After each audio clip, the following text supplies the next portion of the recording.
Welcome to Motivated to Lead podcast, helping you become a better leader. I'm your host, Mark Klingsheim. Hi, everyone. Thanks again for joining us for our podcast this week. My name is Mark Klingsheim with SEMA Partners. Each week, we interview leaders and they share lessons learned from their careers. Our goal is to help you become a better leader. We're starting our new year with some new guests. We've got some great guests that are coming up on the podcast. If you're new to the podcast, please go back and listen to some of our previous episodes. This is episode 131. And this week, we're happy to have with us Dr. Eric Boyd and Anna Boyd. Eric is a professor and social entrepreneur, and Anna is an executive at the Federal Reserve Board and an executive coach. They've started a nonprofit that's called FairWays to Leadership, which is a nonprofit organization providing leadership development training to college students from diverse communities using the game of golf. And they have some great thoughts to share around leadership lessons learned in their career. And looking forward to our conversation today with Eric and Anna. Great to have Eric and Anna joining us today, and one's in Florida and one's in the DC area today. So we just talked about, we're not talking about weather in Minneapolis or Orlando or DC, but it's great to have both of you join us today. Thank you for having us. Thank you. Yeah, thanks. Absolutely. It's great to be here. Well, Anna, could you start off just giving us a little bit of your career story and a little bit of your history? Absolutely. It's really a pleasure to be here, Mark. Thank you so much for having us. Well, I often say I am a social worker. My current position is I'm an executive at the Federal Reserve Board, where I oversee community development policy and some research on low and moderate income households across the Federal Reserve System. But I started as a social worker. I was born in San Francisco and grew up there in the 60s and 70s, and was very much influenced by the time, by what was going on at that time. And so I really wanted to change the world. My first job out of college was with the homeless, mentally ill on Skid Row in Los Angeles. And from there, I just kept sort of moving through life, but I wanted to do it at a larger level. I ended up falling into banking at a very interesting time. And at one point I found myself kind of going in a direction that was not in line with my values anymore. I was working for an investment banking firm. Don't know how that happened, but it put me in a position where I could work for the federal government at a really important point. Eric and I met during this time when I was making transitions in my life, and we found a very similar world point of view, and ended up moving to Washington, D.C. in the late 90s together. He gave up his job and moved with me across the country for an important job at the Comptroller of the Currency. And so we have had a home here in Washington, D.C. since 1997. We had a very snowy day that we moved in here. So I'll turn it over to you and Eric for the rest of the story. But I'm an executive coach also, and we're getting ready for a retirement. So Great. Well, Eric, give us a little bit of your story, and it's kind of, I told you before we got started, this first time we've had two people on a podcast together in different locations. So this is going to be fun today. Yeah, and so you have a little bit of context for the background of my story. Hearing Anna, they're obviously intertwined closely. As far as from a professional perspective, if I were to describe, I've always felt like I was working. I mean, I think my first job was, I was 14 years old, and I was working. The Atlanta Braves had a single A ball club in my town, and my job, this is take us back, my job was to sit on left field, and they actually had metal numbers that I would hang on the scoreboard to keep track of the runs and the hits and the errors and everything. And so I started at 14, had been working ever since. Started after college in California, with a job that I didn't realize at the time was going to be very influential, which was as a insurance auditor. And what that entailed was basically I had the responsibility to go around the businesses and do operational audits. So these weren't financial audits where I was looking at the books. I would get tours of the facilities and have to write up how they were actually running their business. And so it was a really fascinating introduction to business coming out of school, because you kind of moved from what was happening in the classroom to what was happening on the floor. And it really sort of helped me develop a real interest in business. And from there, took the sort of a little time out when we moved to DC, like Anna mentioned. But at that time, I'd always had this sort of in the back of my mind going into academics.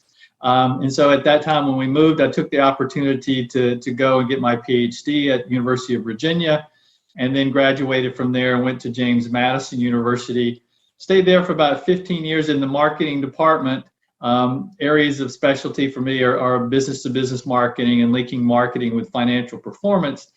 Stayed there for 15 years, retired, so I'm emeritus there, but then came down to University of Central Florida in 2018 to the marketing department, and now I'm heavily involved with the DeVos Sport Business Management program and teaching there.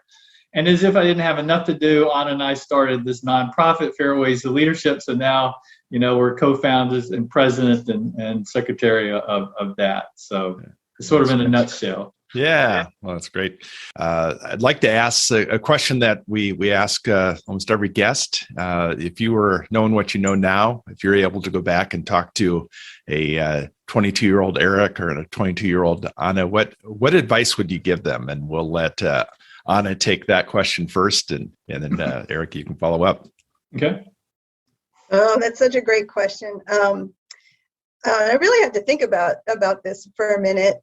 I think the most important thing, because there's so many things I would tell my 22-year-old self, but the most important thing is to ask for help, right? That I have moved pretty quickly up through the executive ranks in federal government, and I often felt like I had to have the right answers. I hung on to a lot of the work for a long time, and I didn't ask for help. I think it was later in my career that I really started to lead with questions rather than lead with answers. It took a long time to get there, and I at 22 I would say start with a question, lead with a question. And ask, what do you need? Really be grounded in what you need to be successful. And this was not practice or anything, but I actually had the similar one on my first that I was going to say. So that sort of tells you how Anna and I tend to think a lot. But I would add to that, if you're going to ask questions in addition to asking for help, I would say, ask such that you can figure out what's important. And that means what's important to yourself, as well as what's important to where you're working. And for example, in academics, right? We basically get evaluated on three things: teaching, research, and service. But there are certain things out of that, for example, research, that tends to sort of stand above the others if you're going to try to progress through to make full.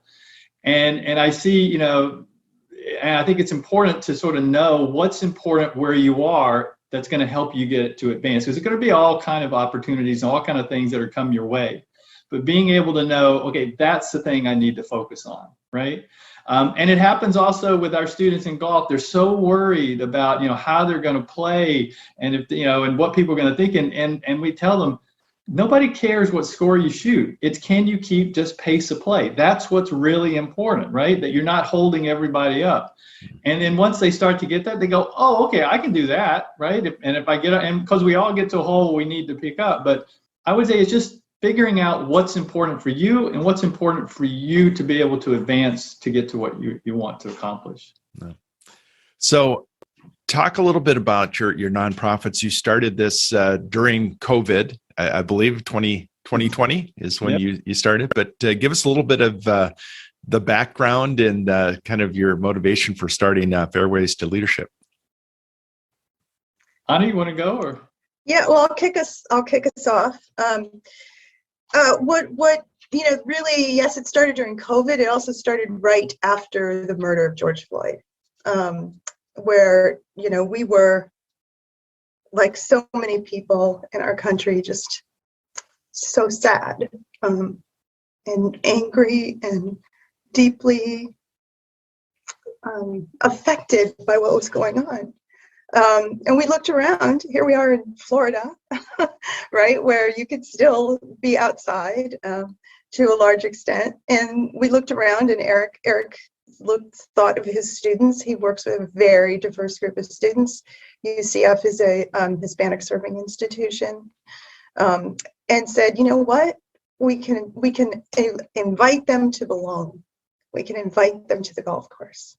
And so he invited his students, like not a pro, but said, hey, I played golf for 30 years. I played at many points too, on and off throughout my career. But, he invited them to the golf course, and it turned into something much bigger. They wanted to belong. They wanted to be there. And they kept coming back, and they kept asking for more. And so in the silence and the quiet of COVID, we just started to create also a leadership development program. We kept seeing more and more potential in this, so that the golf lessons turned into, here are the rules of golf. Here's how they're grounded in leadership principles. Here's how you create, networking opportunities on the golf course. And it became a social disruption strategy, really grounded in inviting people into an elite sport that is mysterious to many people, out of this terrible cultural moment. So we're kind of like surprised and overwhelmed that and where it all went, but also very excited and leaning into the opportunity of what it's become. And Eric can talk about what it's become. It's pretty exciting. Well, I would just add a few. I mean, I literally, when we made that first invite, I thought, okay, I knew that, from my own research and my own experiences, that being able to play golf got you invited to certain types of corporate events that, there's a reason 90% of CEOs play golf, right? It's just it's a social lubricant, social kind of situation. So I thought, okay, I'll invite you out this Saturday. We'll come out, we'll spend a couple hours, I'll get you going. And that would be it, right? But when we got toward the end, they were like, okay, when we're meeting next week? And they just kept asking, when are we meeting again? But what we realized is that it's, while being able to play the game can allow you to be part of certain, corporate situations or network, it's also important that when you get those opportunities to be able to then perform, if you get leadership out of those. And so that's really, where the leadership part came in. It's like, it's more than just, most of the golf programs are just putting a golf club in someone's hand. That's sort of secondary to us. It's about making sure these students who are raising their hand because they don't receive any college credit really are just standing up and saying, I want to do this for myself, to help them be prepared for those leadership situations that we know the game will open up to them. Today, just sort of jumping forward to today, we're active at 4 universities, 2 HBCUs. One, as Anna mentioned, Hispanic Serving Institution, and 1 Asian American Serving Institution, which really fits with our mission, which is to provide leadership development to students, college students specifically, from diverse communities using the game of golf. So, we're excited about it. Like Anna said, we had it wasn't like we sat down and said, okay, we're going to create this national program. It was just, hey, how can I move the needle, inch the needle just a little bit? And out of that came this, response from the students that just continues to energize us. And we had talked previously, kind of your goal is to have this program available in every campus across the country. And exactly. To be active in every college and university in the country, because we think it's a valuable skill set, leadership, obviously, but also just what the students learn about what's available to them. I mean, it's time and time again, we hear from the students, I never thought this would be available to me, right? And so to hear them say that, and then to be able to help nudge them towards something that they thought was never available to them is just so gratifying. We just think every college student should have that opportunity. So that's what is the motivation. So talk a little bit about your leadership development, just some of the things that you are kind of at the core of what you're teaching in the program. Well, I'll start this one. Basically, from what we've done is we've taken the golf experience and we've broken it into leadership moments. So there's the clubhouse, the practice area, the tee box, the fairway, the green, and the 19th hole. And at each of those leadership moments, we talk about our major leadership traits, right? And those traits would be mindfulness, adaptability, integrity, curiosity, empowerment, and strategy. And so we help them understand you're here on the course not only to play a game, but also to demonstrate and display your leadership and to use the experience of golf to help you develop that. But for our students especially, there's also a social fabric to it. And I don't know, Anna, maybe you want to speak directly to that's really important for our students. Yeah, well, absolutely. There's one story that comes to mind that was realized here over the holiday break as well. So one of our students is an engineering student. She's a young woman, Mexican, just beautiful. She'll be running the world one day. She's just incredible. And she challenged her father, right? Her father was talking about, going out, playing golf, but first time I'll take you out, you finally learned, kind of a thing. And she challenged him and said, well, aren't there other women in your engineering firm that play golf? And why haven't you ever invited them?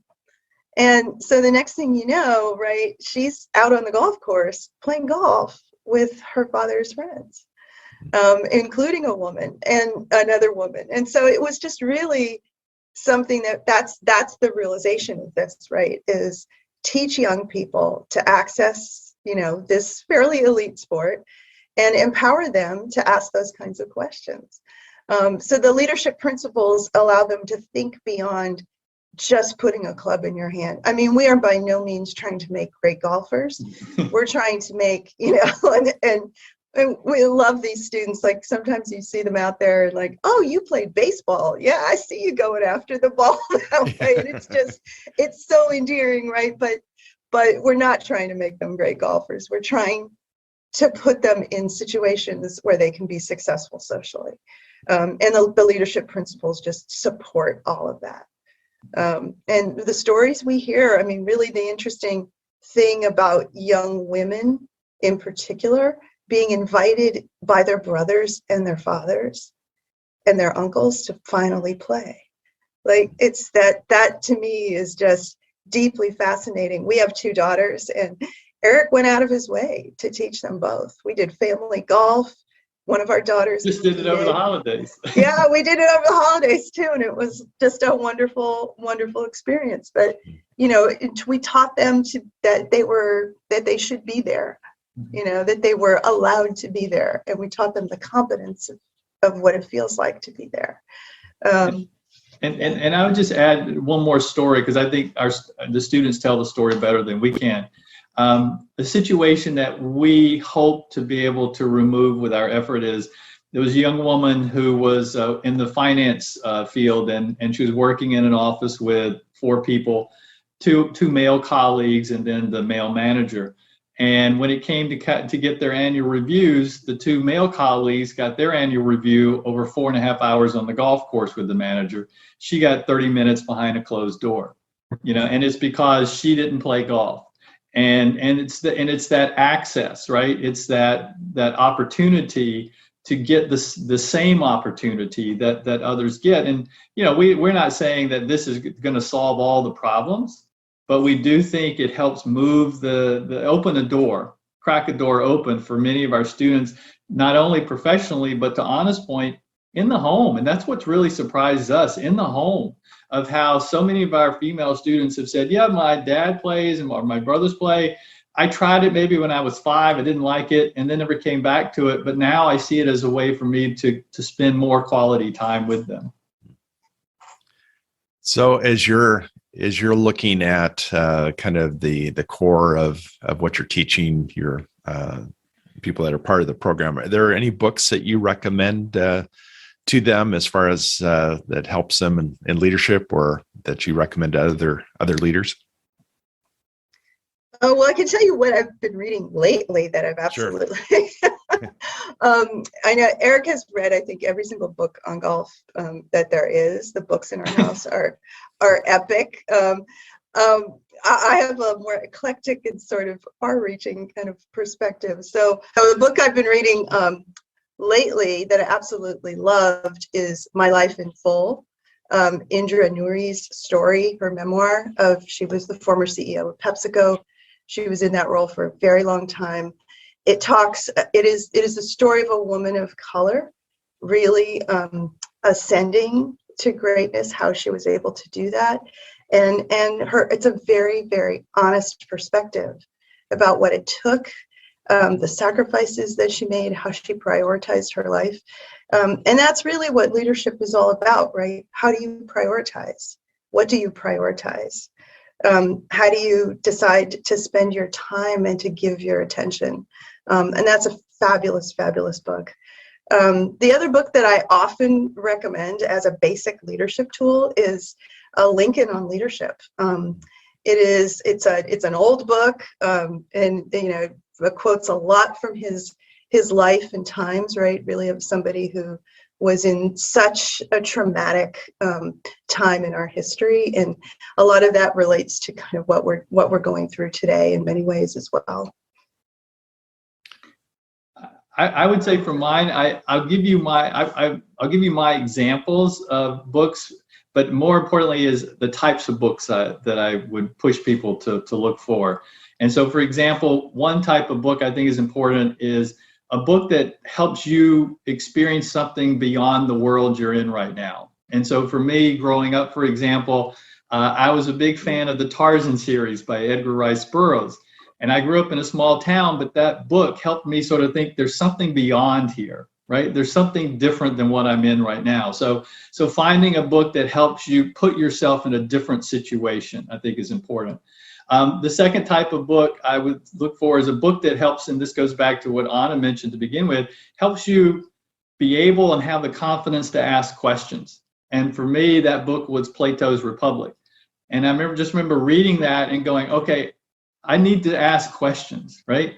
I don't want to make sure I'm just seeing the images on the wall from the shadows from the fire. I want to know the answers. And then the third book I would say is a book that helps you deal with something that you're currently facing. And so, like for me, and Anna can attest to this, it's like how do you take something that starts on one Saturday and make it something that's in every college and university in the country? And so the book that I've actually has helped me think about this is a book called Golf's Driving Force, which is a story of Dean Beeman's growth of the PGA Tour and how they broke from the PGA and then grew that tour to what it is today. So those would be the three kinds of books that I would sort of push people to look for. Any quotes that are favorites of yours that you refer to? For me, Anna will laugh when I use this person's name, but for a time there, I was reading a lot of Tony Robbins, and one of the quotes that he has that I think is so true, and I think it rings true also with FairWays of Leadership and our networking focus is, people are your greatest resource. That's a quote, and so I think it's just so true. Life in the end comes down to the people around you and help that can help you, and they're what's going to be able to help you find success. The one that I often think about, and it's a little cliche, but Gandhi's quote around "Be the change you want to see in the world." That's how we've tried to live, and we hope we have affected other people positively. So I have to ask this question, favorite golf course, and the follow-up is what course haven't you played that you want to play? Well, I'll tell you a course that I had the absolute privilege to play. I happened to be working for the Congressional Hispanic Caucus Institute at the time. And I got to play congressional here right before Tiger Woods' tournament. They invited the media and some nonprofits and, different folks. And it was just, it's a fantastic course. It was the first time I'd ever been out with a caddy, and he helped me so much. And I parred a couple of holes, even like playing with the men. And at the time I'd had a lot of lessons, and I was playing golf a lot more often.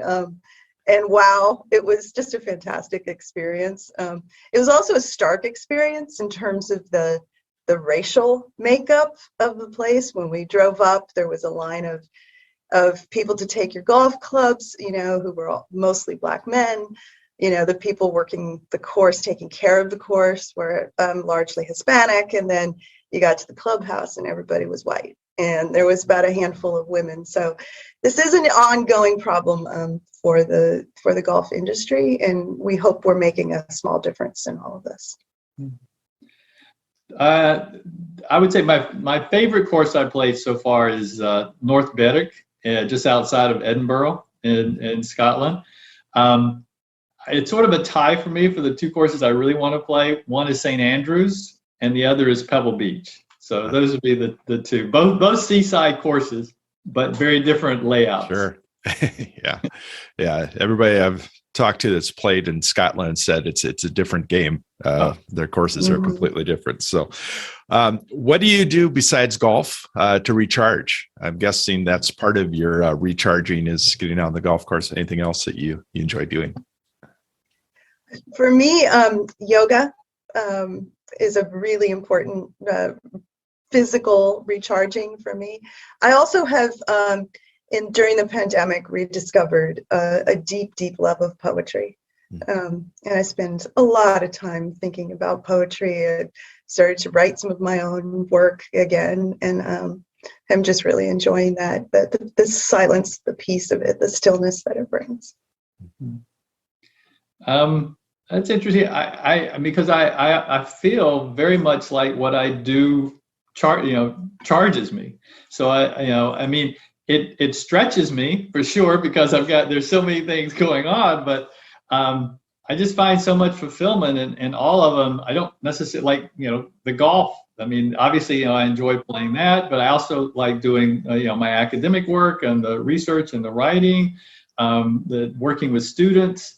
I guess if I had to choose one thing, I have recently started to do more meditation, and I do find that helpful as part of the day, to sort of take that moment to sort of come out of the mind and into the body for a few moments. So any parting advice that you would give a new or up-and-coming leader? I would say work smarter, not harder. That's sort of what I think. I would say listen to your team. Listen to the needs of your team. Right now, in particular, your employees make you. The team that you have around you make your leadership. It's not about you. It's about the environment that you create.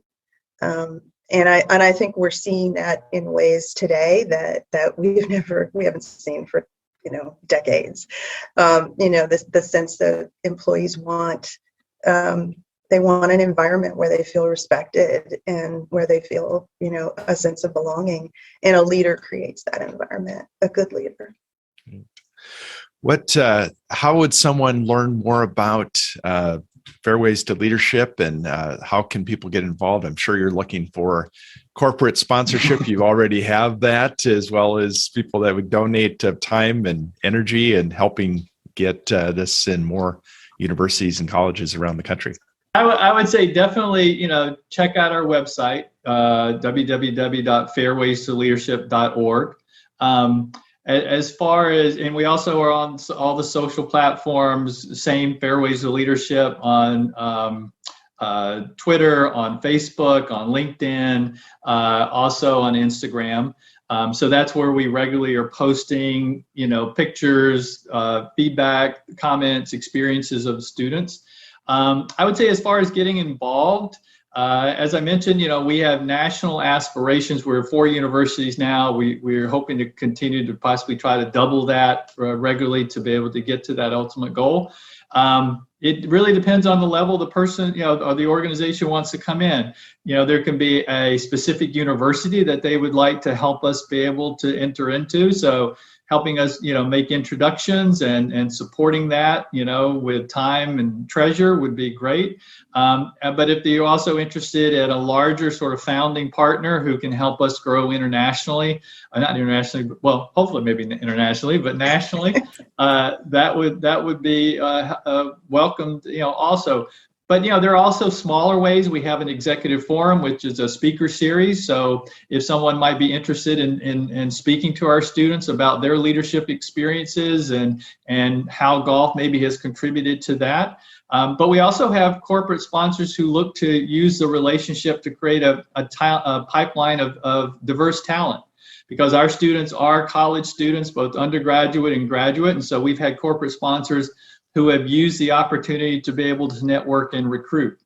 Because, in the end, these students are really the hand raisers, right? As I mentioned earlier, they don't get credit for this. This is something they do on their own. So these are students who are saying, I want to be a leader. I want to be challenged. And so a lot of our corporate sponsors see this as a way for them to be able to recruit students who, they may not have been able to get access to before and get more of a high touch type of experience. Well, it's been great to have this conversation with you, and I wish you continued success with all that you're doing, and especially with FairWays to Leadership. I encourage everybody to check out the website, and if there's interest, definitely reach out and connect to see how you might be of help. Thanks again. I appreciate it. All right. Thanks, Thank you Mark. so much, Mark. Yeah. Thank you for listening to the Motivated to Lead podcast. Please subscribe on iTunes. You can also see a video version of this interview at motivatedtolead.com. This podcast is brought to you by SEMA Partners, helping you find your next great leader.